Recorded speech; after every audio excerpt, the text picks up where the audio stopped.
C'est un voyage qui permet d'emmener en Israël des faiseurs d'opinion, c'est-à-dire des journalistes, des hommes politiques, des chefs d'entreprise qui ont une image d'Israël qui est une image d'Israël détournée.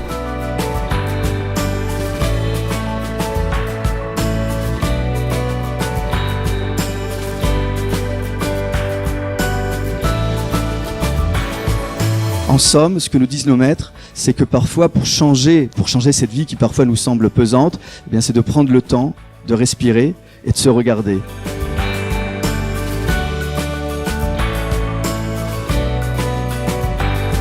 Ce ne sont pas des voyages qui sont faits pour rencontrer des hommes politiques qui vont nous bassiner leur idéologie.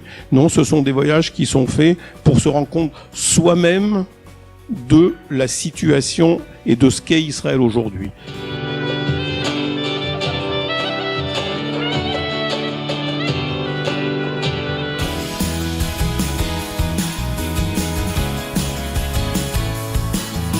Ce qui est intéressant dans ce voyage, c'est qu'on a pu rencontrer des personnes qui vivent ici, qui travaillent ici, qu'on n'a peut-être pas toujours tous les jours l'occasion de rencontrer en France.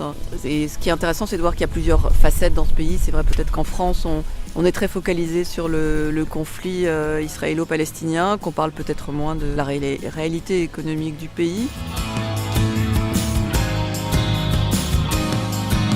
Je suis très heureux de venir ici, près de Gaza, dans le sud d'Israël, pour voir ces communautés agricoles qui sont là pour faire reverdir le désert.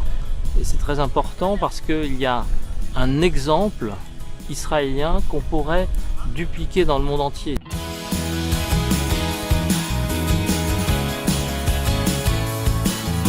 En Israël, comme dans les pays arabes, comme partout ailleurs, si l'on veut savoir ce qui se passe vraiment, il faut laisser ses préjugés de côté et aller dans le pays, découvrir, regarder et voir et laisser les lunettes de son idéologie pour la beauté, la poésie et la vérité des faits.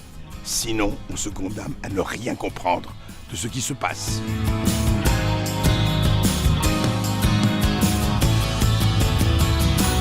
מאוד מאוד חשוב מצד אחד הקשר עם היהודים שחיים מחוץ למדינת ישראל, ולא פחות מכך חשוב לנו מאוד הקשר בין היהודים לסביבה שהם חיים בה.